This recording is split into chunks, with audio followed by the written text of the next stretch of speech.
अस्सलाम वालेकुम। उम्मीद करती हूँ वालेकुम। आप सब लोग खैरियत से होंगे। कुछ दिनों से सोशल मीडिया पर ओवरसीज पाकिस्तानियों से मुताल्लिक कई किस्म की बहसें गर्मा गर्म हैं। और आप में से वो लोग जो मुझे सोशल मीडिया पर फॉलो करते हैं या इस पॉडकास्ट को देखते हैं, इस बात से बखूबी वाकिफ हैं कि मैं भी एक ओवरसीज पाकिस्तानी हूँ।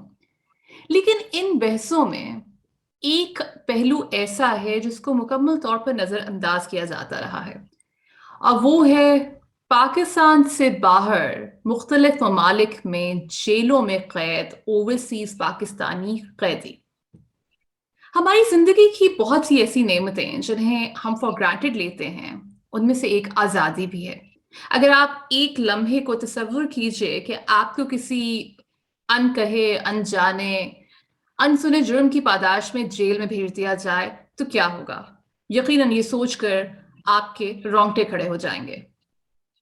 जेल की जिंदगी सिर्फ कैदियों के लिए ही नहीं बल्कि उनके अहले खाना के लिए भी बहुत मुश्किल होती है। उनकी जिंदगी का हर पल भी गम और इज़्तिराब से खाली नहीं होता। ये एक ऐसा पहलू है जिस पर ज्यादा गुफ्तगू नहीं की जाती।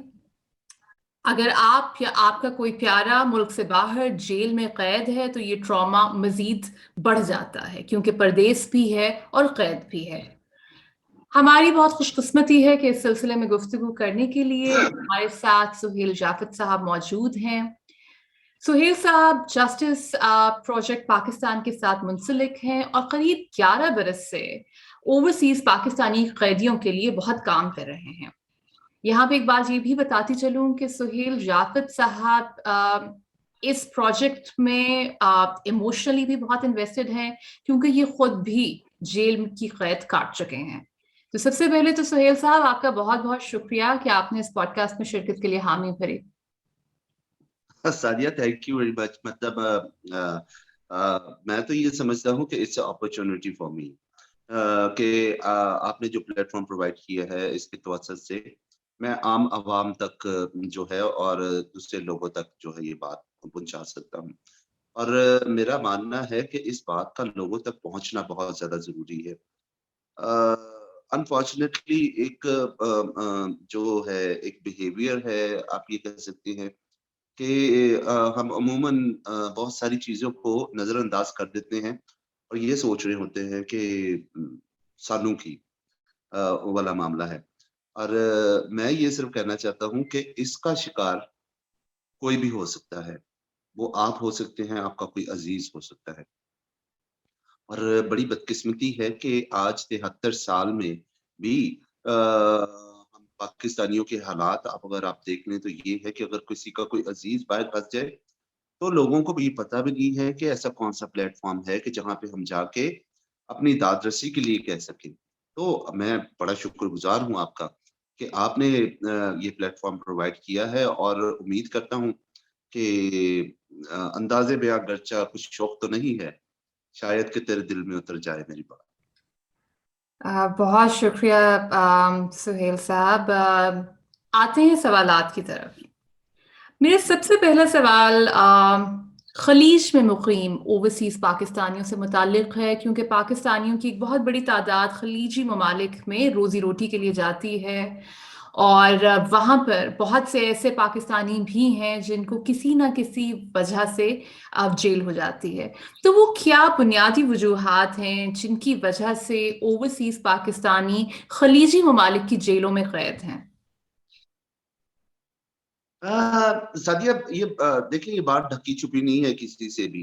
अ, हमारा लिटरेसी रेट देखें तो हम कहाँ पे पड़े हुए हैं। और अगर हमारा अनएम्प्लॉयमेंट का रेट देखें तो उसमें भी हमारे बहुत ज़्यादा दिगरगू हालात हैं। और इसके ऊपर किसी ने भी ना सोचने की कोशिश की और ना इसके ऊपर कोई जो था एक जामिया हल जो है इसका ढूँढने की किसी ने कोशिश की। किसी भी गवर्नमेंट ने नहीं। तो लोग उससे फरार हासिल करना चाह रहे होते हैं और वो अपनी ज़िंदगी का सबसे बड़ा जुआ खेलते हैं। वो कैसे? घर बेच दिया, बीवियों के ज़ेवर बेच दिए और मतलब वो एक अनजानी मंज़िल की तरफ चले जाते हैं जिसके लिए वो बिल्कुल भी किसी तौर पे भी तैयार नहीं होते। आप ये देख लें कि there are very few recruitment agencies in Pakistan, there are very. लेकिन उनकी भी कोई स्क्रूटनी नहीं है, किसी भी लेवल पे कोई स्क्रूटनी नहीं है। वो स्याह करे, सफेद करे, जिस तरह मर्जी करें, कि लोगों को बताया कुछ जाता है, उनके साथ कॉन्ट्रैक्ट यहाँ से कुछ बताया जाता है, आगे जाके उनको किसी और अजाब में झेल दिया जाता है, और फिर उनको आउट पास के लिए भी मतलब कई कई सालों तक जो है जेलों में सड़ना पड़ता है। तो इसमें बहुत सारे मतलब आप ये कह सकते हैं क्रिमिनल एलिमेंट जो है इसका बहुत ज्यादा फायदा उठाते हैं। और इसकी आप एक मेजर वजह ये कह सकते हैं गुर्बत।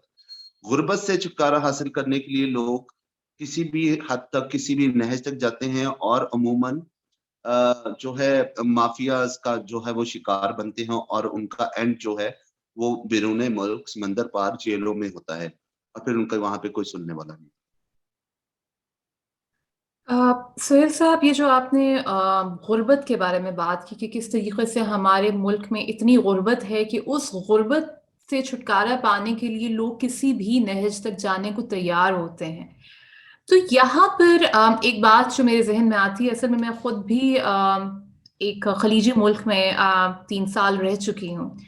और एक बात ये है कि कई दफ़ा इस तरह होता है कि जिस तरीके से उनको भर्ती किया जाता है, जो रिक्रूटमेंट एजेंसीज की जिनका आप जिक्र फरमा रहे थे, और जो एम्प्लॉयमेंट कॉन्ट्रैक्ट या मुलाजमत का जो मुआहिदा होता है वो होता है, वो इस तरीके से होता है कि लोगों के लिए बड़ा मुश्किल हो जाता है, ख़ास तौर पे वो लोग जो ज़्यादा पढ़े लिखे नहीं हैं, कि वो अपनी नौकरी बदल सकें।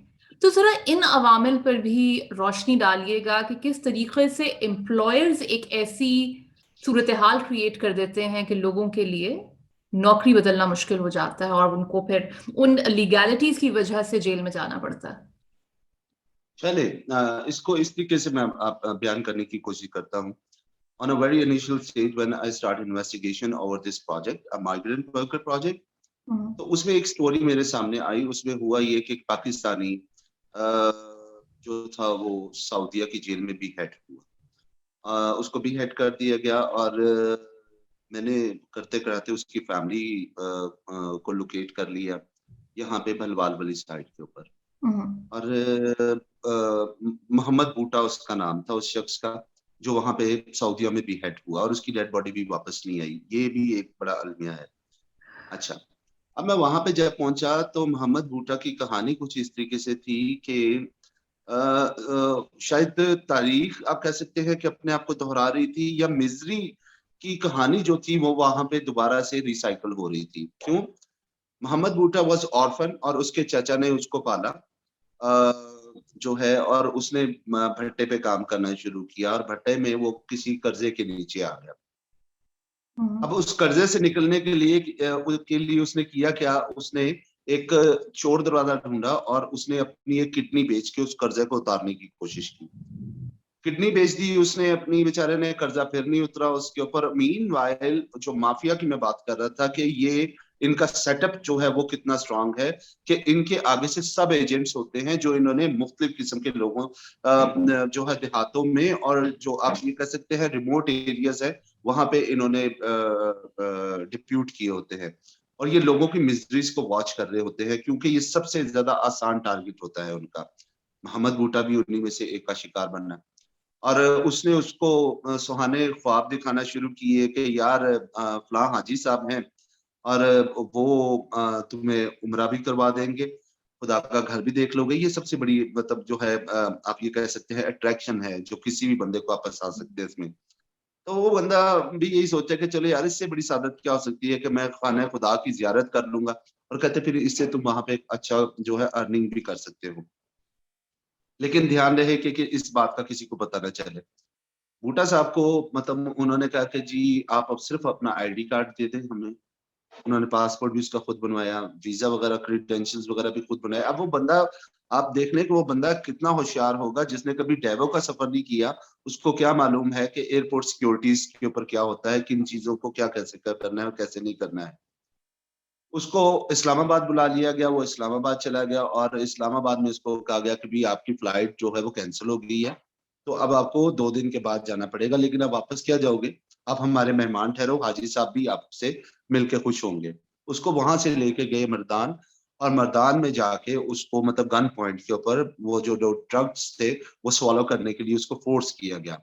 اور ساتھ میں اس کو بتایا گیا کہ بھی ہمارا نیٹ ورک اتنا اسٹرانگ ہے کہ تم اس سے نکل نہیں سکتے, اب تمہیں یہ کام کرنا پڑے گا, ہماری انویسٹمنٹ ہوئی ہے تم پہ 3-4 لاکھ روپے کی, یا تو ہمیں وہ دو تو یہ کام کرو, اور یہ کام اتنا مشکل نہیں ہے. مرتا کیا نہ کرتا, وہ گیا اور جدہ ایئرپورٹ سے وہ جا کے گرفتار ہو گیا, اور گرفتار ہوا تو وہاں کا سسٹم جو ہے وہ قاضی سسٹم ہے. وہاں پہ آپ you don't have lawyer, defence lawyer, کہ آپ کو کوئی مطلب حق نہیں ہوتا ہے کہ آپ اپنا ڈیفینس لائر کر سکیں.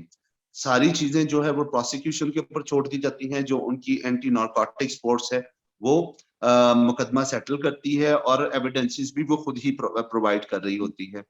اور آپ یہ کہہ سکتے ہیں کہ زبان کی جو ہے آپ ایک بالکل غیر زبان ہے ان کے لیے, اور ان کو نہیں پتا ہے کہ وہ سارے پروسیس میں کیا ہو رہا ہے. ہاں, لیکن اس کو بھی کور کرنے کے لیے انہوں نے ترجمان جو ہے وہاں پہ رکھے ہوتے ہیں.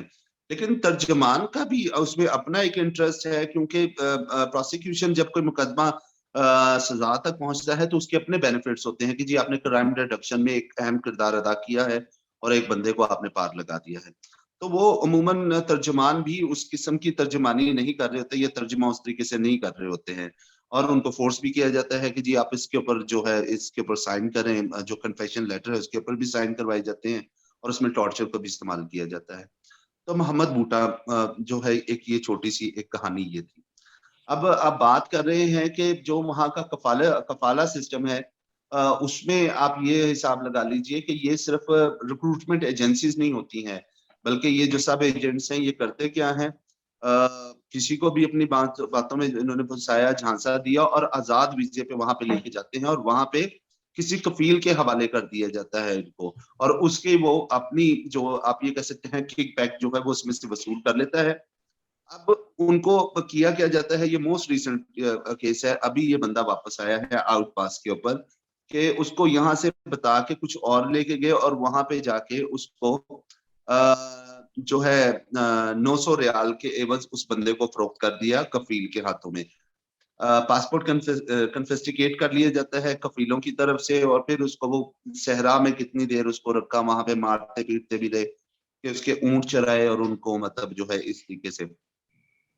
پھر وہ 3 سال تک وہ بیچارہ ضلالت اسی طریقے سے کرتا رہا, کاٹتا رہا وہ بندہ, اور جب اس نے ضد پکڑ لی کہ اب مجھے چاہے تم مار دو, میں نے واپس جانا ہے, تو اس کو کیونکہ وہ وہاں کا مدیر تھا کسی ادارے میں, تو جو اس کا کفیل تھا اس نے اس کو جیل میں ڈلوا دیا. اب جیل میں بھی بیچارہ اپنی ایک وہاں پہ مشکلات ہیں, جیل کاٹنا کوئی آسان بات تو ہے نہیں ہے.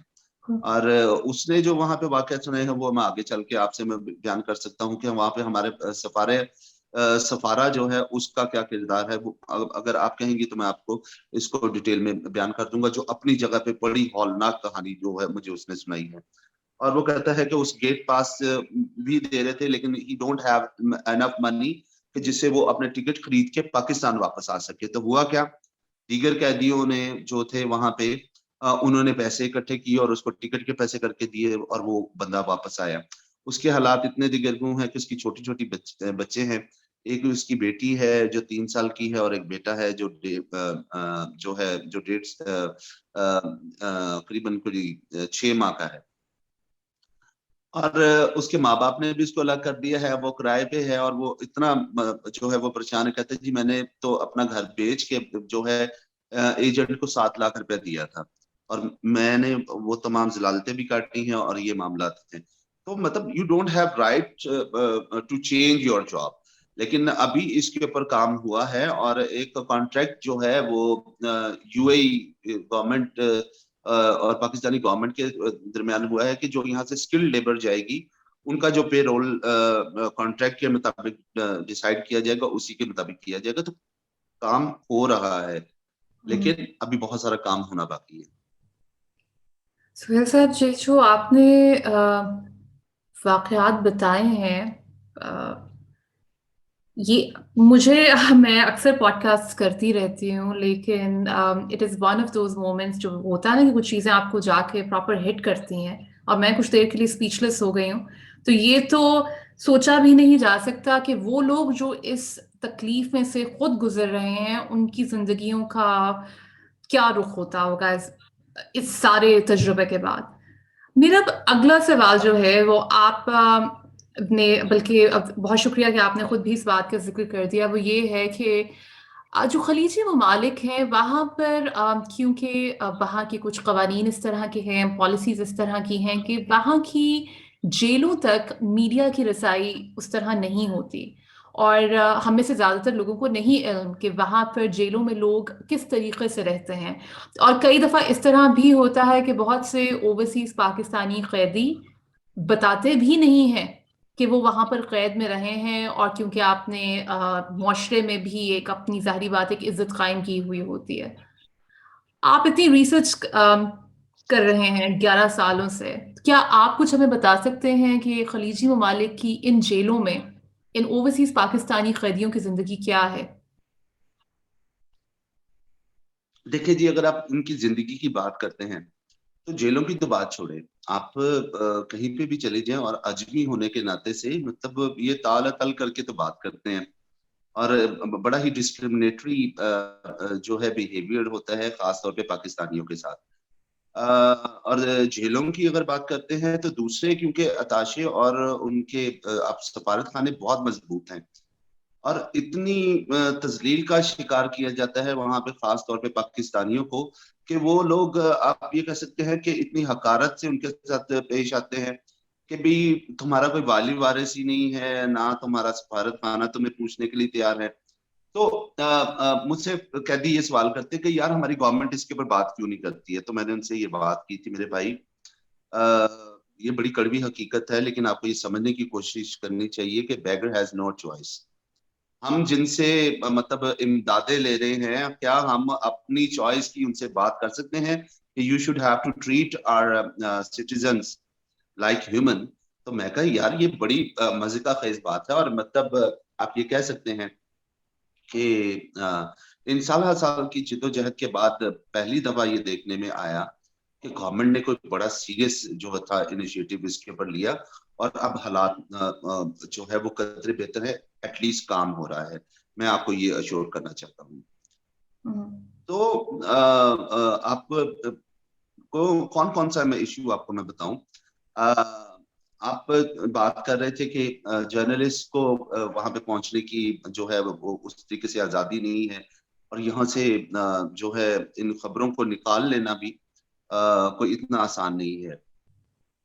इसको एक इन्वेस्टिगेटर होने के नाते से आप इसको यूं कह सकते हैं कि स्लिपिंग थ्रू द क्रैक्स।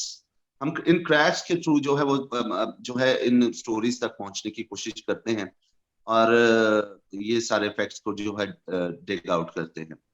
आप इस बात से भी अंदाजा लगा सकती हैं कि मुझे एक कैदी बता रहा था कि फैसलाबाद से कोई साहब हैं जो कि पश्तून हैं, और उनको डिप्यूट किया गया, हमारे फैसलाबाद से ही हैं वो, बड़े पॉलिटिकल फिगर हैं। हम्म। मेरा नाम आबिद शेर अली साहब, उनके रेफरेंस से उनको वहां पे जो था वहां पे डिप्यूट किया गया। और एक पाकिस्तानी की तबीयत खराब हुई वहां पे बहुत ज्यादा, और कैदियों ने जो है उनसे सवाल किया कि जनाब इसकी हालत खराब है तो इसके लिए कुछ करे। तो उसने बड़ी हकारत से कहा कि देखेंगे क्या किया जा सकता है। और meanwhile he suffered with a chronic heart attack और ही पास्ड अवे। और जब वहां पे जेल अथॉरिटीज को बताया गया तो उन्होंने कहा कि जी अल्हम्दुलिल्लाह कि बंदा मर गया है, हाँ, हमारी ड्यूटी खत्म। उसकी डेड बॉडी को निकाल के उन्होंने बाहर रख दिया, और वो 3 घंटे तक वो डेड बॉडी जो थी वो बारिश में पड़ी रही। और जब 3 घंटे के बाद पाकिस्तानी सफारत खाना से वो साहब आए हैं जो हमारे सफारतकार थे, वो वहां पे आए हैं, तो कैदी, 2 कैदियों ने इसके ऊपर बात की, और उन्होंने वो जात की उनको गाली निकाली कि मैं यहाँ पे बयान नहीं कर सकता। और वो जो कैदी था वो मुझे साथ में बता भी रहा था और साथ में रो भी रहा था। कहते बड़ा बड़ा दुख हुआ कि उस बंदे ने पाकिस्तानी फ्लैग लगाया है, और वो पाकिस्तानी फ्लैग लगा के मुल्क को भी गालियां निकाल रहा था और हमें भी गालियां निकाल रहा था। हमने इसके ऊपर ये कहा कि आप इस फ्लैग को लगाया। कहते जी मेरी बदकिस्मती है, मैंने लाना पै गया फ्लैग। ਤੁਸੀਂ ਉੱਥੇ ਤੁਹਾਨੂੰ ਦਾਲ ਵੀ ਨਹੀਂ ਲੱਭਦੀ ਤੇ ਇੱਥੇ ਤੁਸੀਂ ਬਗੈਰਤੀ ਦੀਆਂ ਮੁਰਗੀਆਂ ਪਾੜਨ ਦੇ ਜੇ ਤੁਹਾਨੂੰ ਹਜ਼ਮ नहीं हो रही। तो ये बड़ी ही मतलब बिटर रियलिटीज हैं। जिनका मैं आपके सामने जो है इकरार कर रहा हूँ। और मैं ये सिर्फ वैसे ही मैं नहीं ये बात कर रहा, या मैं बाइस नहीं होकर ये बात कर रहा कि मेरी एसोसिएशन या एफिलिएशन किसी खास जमात की तरफ या मेरा झुकाव किसी जमात की तरफ है। ये वो फैक्ट्स है जिनके लिए मैं आपको कोई ना कोई एविडेंस जरूर प्रोवाइड कर सकता हूँ वक्त जरूरत। अगर कोई भी इसके ऊपर कहता है तो मैं उन लोगों से मिलवा सकता हूँ, उन सफरीज से मिलवा सकता हूँ कि जो आपको ऑन रिकॉर्ड ये बात करने के लिए तैयार। तो ये बहुत सारी ऐसी चीजें हैं। आप क्या सुनेंगे और क्या मैं आपको क्या क्या बताऊंगा आपको। इसमें हमारा ड्रग माफिया बहुत ज्यादा स्ट्रांग है। आप ये इसमें हमेशा से हमारी अपनी लाइफ भी जो है वो स्टेक पे रहती है, रिस्क पे रहती है। मैंने खुशाब साइड के ऊपर एक आप ये कह सकते हैं कि एक रैकेट को ब्रेक किया, और जो कि मतलब वो करता था, और उसमें जो एक एजेंट था उस तक मैं पहुंचा, और जो ये कंसाइनमेंट्स वगैरह करता था। मैंने तो खुशाब पुलिस को जब इसके ऊपर इन्फॉर्म किया है तो उनका आप जवाब जानती है क्या था? उन्होंने कहा था कि आप सुहेल साहब, हमारे पास और भी बहुत सारे काम करने के हैं, आप हमारा काम हमें मत सिखाएं, आपने बहुत दूर जाना है, आप अपने घर से बहुत दूर है, आपने बहुत दूर जाना है, तो आप सलामती से जाए। आप समझ सकते हैं कि इन अल्फाज में छुपा हुआ क्या था, क्या मैसेज देना चाह रहे थे वो मुझे। ये तो ओपन थ्रेट है। मेरी गाड़ी पे 2 दफा हमला हो चुका हुआ है, मेरे पर 2 दफा मतलब जो है आप ये कह सकते हैं कि फायरिंग भी हुई है। खुदा की जात है जो मुझे बचा के ले आती है, और बेशुमार ऐसी लोगों की, ऐसी फैमिलीज की जो है दुआएं हैं हमारे साथ। वरना मतलब ये कोई कसर नहीं छोड़ते। अब जाहिर बात है, क्योंकि आप जिस तरह की ताकतवर माफियाज को बेनकाब कर रहे हैं, वो वाकई ये बड़ा मुश्किल रास्ता है जो आपने चुना है। अब सैयद साहब, एक और सवाल है जो मेरे जहन में आया, वो ये है कि आपने जिस तरीके आपने हमें जिन लोगों के बारे में बताया, वो जाहिर है कि उनका ताल्लुक मिडिल क्लास से भी नहीं था। वो लोग थे जो गरीब लोग थे, और बहुत ही मजबूरी बिल्कुल। की हालत में वो गए अपना, जिस तरह आपने उन साहब का बताया जिन्होंने अपना घर बेचा और गए खलीजी ममालिक में काम करने के लिए। तो अगर किसी के पास पैसे ना हो, उसकी नौकरी खत्म हो चुकी है, वो पाकिस्तान से सब कुछ बेच के आ चुका है, तो वो किस तरीके से वकील करे और इंसाफ तलाश करे? अच्छा, इसमें मैं आपको एक बड़ी मजे की चीज बताता हूँ। मजे की नहीं है, काफी तकलीफ दे चीज है कि फैसलाबाद से, मैं नाम लेना मुनासिब नहीं समझूंगा उनका, एक खातून थी और उनके शौहर जो थे वो किसी लूम में काम करते थे, ये धागे वाली मिल जो होती है जी जी। उसमें वो काम करते थे। और वहां पे एक महफिल मिलाद के दौरान में उनका एक उम्रे का टिकट निकला। आप ये हम्म। देखिए कि कैसे एक्सप्लॉइट किया जाता है लोगों को। कि फैक्ट्री में महफिल मिलाद हुई है और उसमें उन्होंने अनाउंस किया है कि जी ये नंबर के टिकट होल्डर्स जो हैं हम इनको उम्रे का टिकट दे रहे हैं। हम्म। वो उम्रे का झांसा दे के उस गरीब को इन्होंने वहां से उठाया, और फिर से मतलब वही हरकत हुई कि किसी गैर मुकाम पे ले जाके उसको मतलब जो था फोर्सफुली जो है ड्रग कैरी करवाए, और वो वहां पे जाके पकड़ा गया। अब वो बेचारी औरत जिसकी मतलब छोटी बच्चियां हैं और सारी जिम्मेदारी उसके ऊपर जब आ पड़ी है, तो आप ये समझ लें कि बहुत सारे लोगों ने उसको अप्रोच करना शुरू किया कि जी हमारे बड़े अच्छे ताल्लुकात हैं, आप इतने पैसे हमें दें, हम आपका शौहर के लिए कुछ करते हैं, उसको निकलवा लाएंगे हम आपको शॉर्ट शॉर्ट। तो उन्होंने किया क्या कि अपना घर बेचा, घर हम्म। बेच के पैसे भी दे दिए, बेघर भी हुई, और अपने शौहर को भी नहीं बचा सकी। हमने बेशुमार दफा कहा कि जी गवर्नमेंट इसके ऊपर कुछ इंटरेस्ट ले, ताकि इन एग्जीक्यूशंस को, इन बिहेडिंग्स को रोका।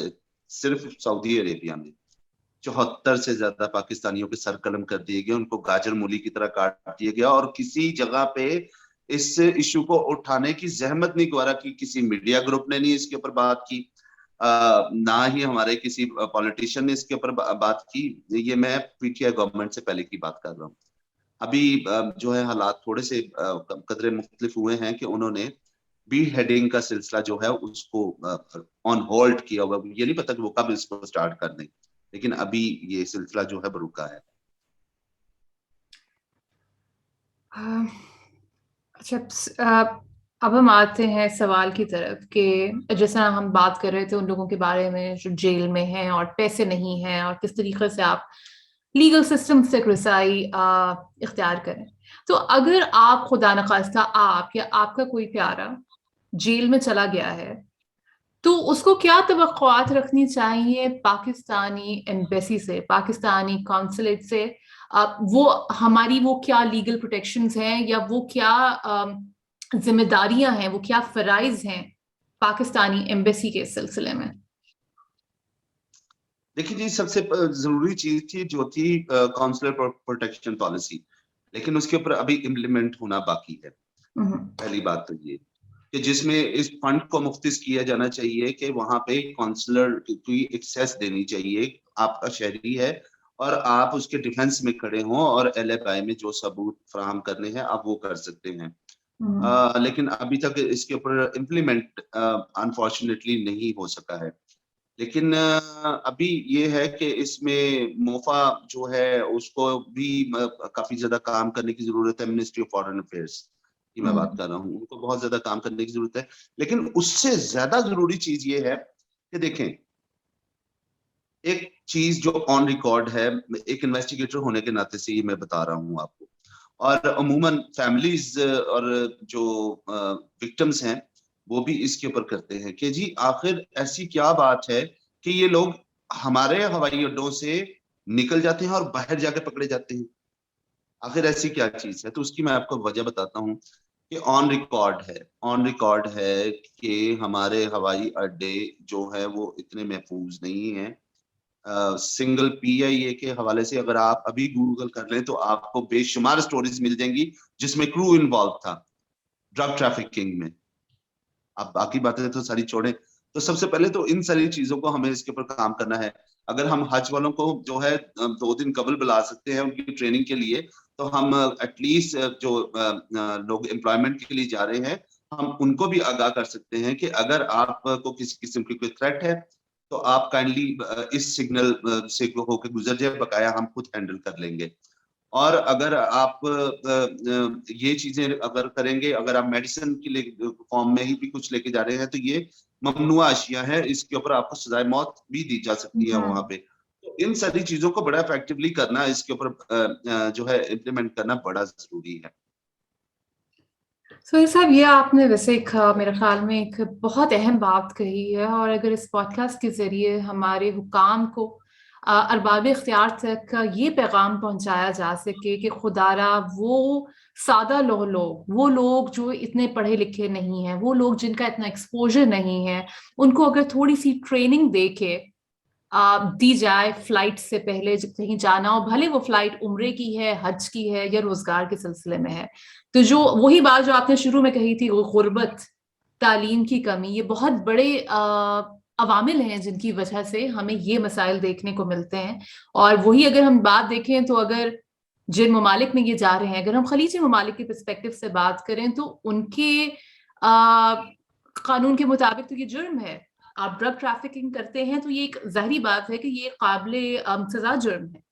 लेकिन यही बात है कि वो लोग हैं, क्या उनको पता है या नहीं? तो मेरे ख्याल में इस सिलसिले में ये एक ब्रिज करने की जरूरत है जो हमारे हुकाम और अरबाब इख्तियार को करना होगा।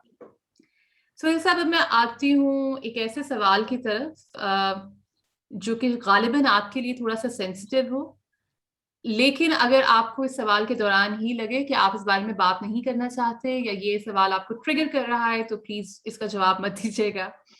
अब वो सवाल ये है कि आपने खुद भी जेल काटी हुई है। आप बताइए कि जब इंसान जेल से बाहर आता है, क्योंकि ये सब लोग तो सबके तो सर कलम नहीं किए जाते, बहुत से ऐसे लोग हैं जो डिपोर्ट होते हैं, पाकिस्तान वापस आ जाते हैं। जेल के बाद इंसान की जिंदगी कैसी होती है? क्या वो वही इंसान रहता है? हाँ, आपने जो बात की है वो एक कैदी या एक फॉर्मर प्रिजनर से ज्यादा इसको इस की जो है तलखी को कुछ समझ भी नहीं सकता है। लेकिन क्योंकि मेरा ये काम है और मैं इसको अपने लिए बड़े ऑनर की बात समझता हूँ कि एटलीस्ट میرے اختیار میں جو چیز ہے میں وہ ضرور کرتا جا رہا ہوں. میں کوئی بھی ایسا پلیٹ فارم ہے اس کے اوپر قیدیوں کے حقوق کے حوالے سے بات کرتا ہوں. ہمارے کچھ حکمران ایسے بھی رہ چکے ہیں، انہوں نے کہا کہ جی یہ پاکستان کے لیے بدنامی کا باعث بنتے ہیں اور ان کو وہیں پہ مرنا چاہیے، ہم ان کے لیے کچھ بھی نہیں کریں گے.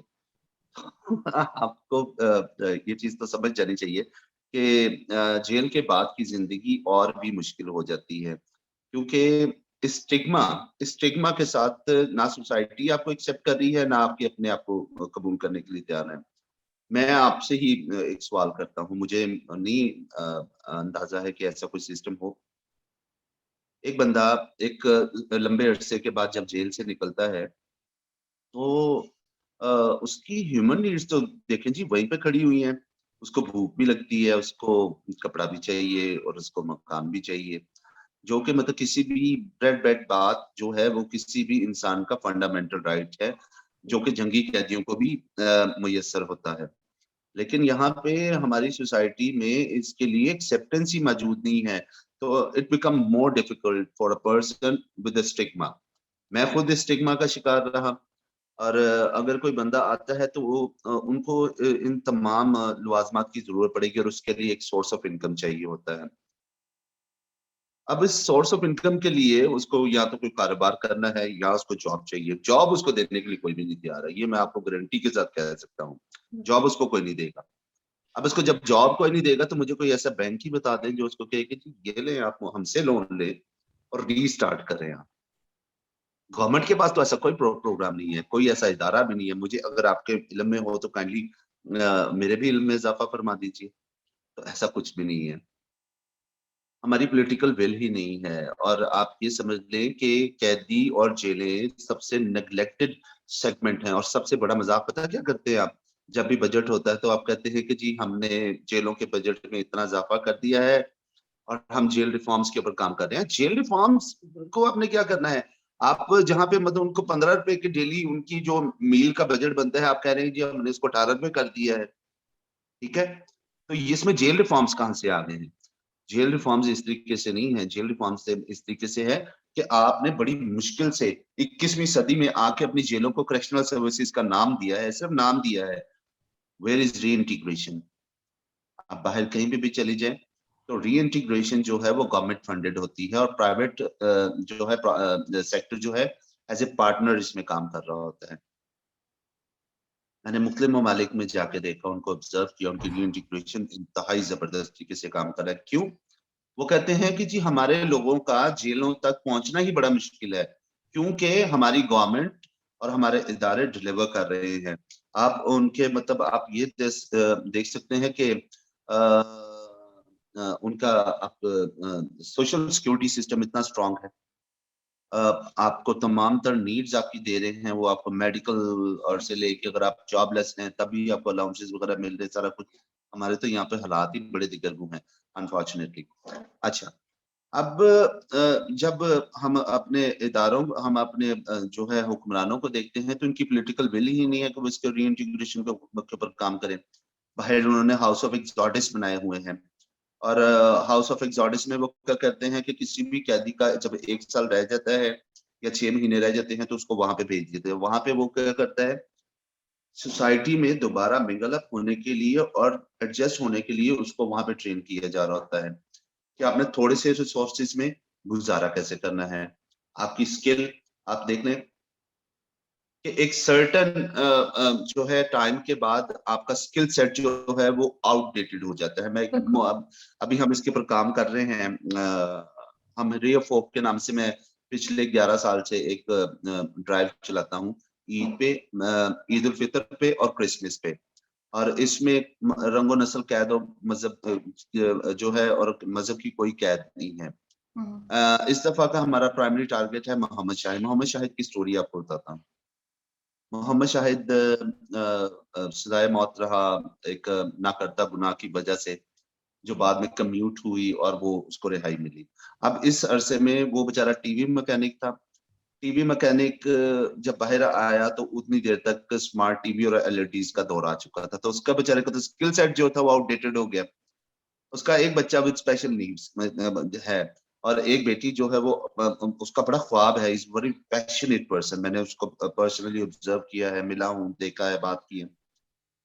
وہ اس کی بیٹی جو ہے وہ BSc فائنل ایئرز میں بھی پڑھ رہی ہے, اور وہ کہتا ہے کہ میرے حالات ایسے ہو گئے ہیں سہیل بھائی کہ میں روز اپنے لیے کنواں کھودتا ہوں اس امید پہ کہ شاید مجھے پانی مل جائے, لیکن مجھے پتہ نہیں ہوتا کہ مجھے آج پانی ملے گا کہ نہیں ملے گا. تو ہم کیا کرنے جا رہے ہیں, ہم اس کو ایک آپ جیسے دوستوں کے ساتھ مل کے ہم اس کو ایک سیڈ منی پرووائڈ کرنے جا رہے ہیں تاکہ اس کو ری اسٹارٹ ملے.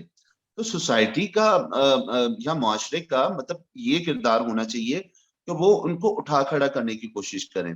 پاکستان میں میں ایک سابقہ قیدی ہونے کے ناطے سے اور قیدیوں کے حقوق کا ایک ادنا سا کارکن ہونے کے ناطے سے اس چیز پہ بات کر رہا ہوں کہ ہمیں پاکستان کا پہلا ہیلنگ سینٹر جو ہے اس پہ انیشیٹ کرنے کی ضرورت ہے. یہ چیزیں ہوں گی تو ہم ریسیڈویزم کو عموماً کہتے ہیں کہ جی عادی مجرم دینے, باہر جان دینے, پھر قتل کر دینے اور سوسائٹی کو نقصان پہنچا دے. نہیں, آپ نے ڈیل ہی نہیں کیا ان کو صحیح طریقے سے. آپ مطلب کیسے یہ بات کر سکتے ہیں جب تک آپ اپنا فرض ادا نہیں کریں گے. آپ نے ان کو انسانوں کی طرح ٹریٹ کیا ہے, آپ نے وہ مواقع ان کو فراہم کیے ہیں, نہیں. تو اس ہیلنگ سینٹر کے تھرو ہم ریسیڈویزم کو جو ہے وہ ڈیل کر سکتے ہیں. بیسیکلی ہم قیدیوں کو ہیل نہیں کر رہے ہیں, ہم سوسائٹی کو ہیل کر رہے ہیں. آپ نے موجودہ واقعات دیکھ لی ہے, انٹالریٹ ہو گئی ہے ہماری سوسائٹی بہت زیادہ. تو اس ہیلنگ سینٹر کے تھرو ہم یہ چیزیں بھی کر سکتے ہیں, اور جب یہ سکسیس سٹوریز لوگوں کے سامنے آئیں گی لوگوں کو حوصلہ ملے گا. آپ دیکھیں حوصلہ, میں while I was incarcerated میں نے کیا آبزرو کیا, 2001 سے پہلے کامن ریمیشن دی جاتی تھی یہاں پہ جیلوں میں, اور قیدیوں کا ایٹیٹیوڈ پازیٹیو تھا, وہ زندگی کی امید رکھتے تھے, اور انہوں نے وہاں پہ کھیلوں میں اور پڑھائی میں جو ہے وہ اپنا ٹائم وہاں پہ اسپینڈ کر رہے ہوتے تھے. لیکن انفارچونیٹلی 2001 کے بعد سے کامن ریمیشنز ختم کر دی گئی اور ان کو کیٹیگرائز کر دیا گیا.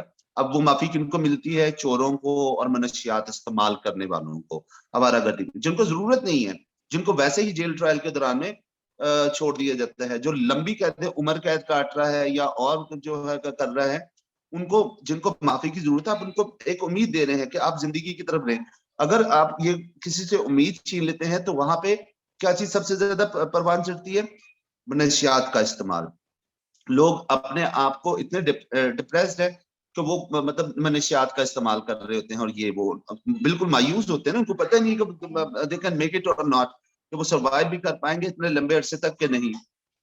تو یہ ساری چیزیں اس طریقے سے ہیں, ہمیں اس کے اوپر کام کرنا ہے, اور یہ ہم ہی کر سکیں گے. اپنے شہریوں کا اور اپنے لوگوں کا خیال ہمیں ہی کرنا ہے. لیکن انفارچونیٹلی یہ ایک ایسا سبجیکٹ ہے جو بہت زیادہ نیگلیکٹڈ ہے اور انڈر پریولیج ہے. سہیل صاحب, آپ نے ایک بات کہی, میں اصل میں اپنے آخری سوال کی طرف آنا چاہ رہی تھی, جس کا بہت شکریہ کہ آپ نے اسی سوال میں جواب دے دیا, وہ یہ کہ آپ معاشرے کو کیا پیغام دینا چاہیں گے. آپ نے جو ہیلنگ کی بات کی ہے اور جو آپ نے یہ بات کہی ہے کہ آپ بنیادی طور پر قیدیوں کو ہیل نہیں کر رہے, آپ اپنے معاشرے کو ہیل کر رہے ہیں. آپ اپنے معاشرے, یہ آپ کسی بھی ایک فرد کا مصیبت میں ہونا, تکلیف میں ہونا, دکھ میں ہونا پورے معاشرے کو اثر انداز, پورے معاشرے پر اثر انداز ہوتا ہے. اور ہمیں اس چیز کو سمجھنے کی بہت ضرورت ہے کہ ہماری اتنی بڑی آبادی جو جیلوں میں ہے, بھلے وہ پاکستان کی جیلیں ہوں, پاکستان سے باہر کی جیلیں ہوں, جب وہ واپس آئیں گے ان جیلوں سے تو ہمیں ان کے لیے کیا کرنا ہے. سہیل صاحب, آپ کا بہت بہت شکریہ.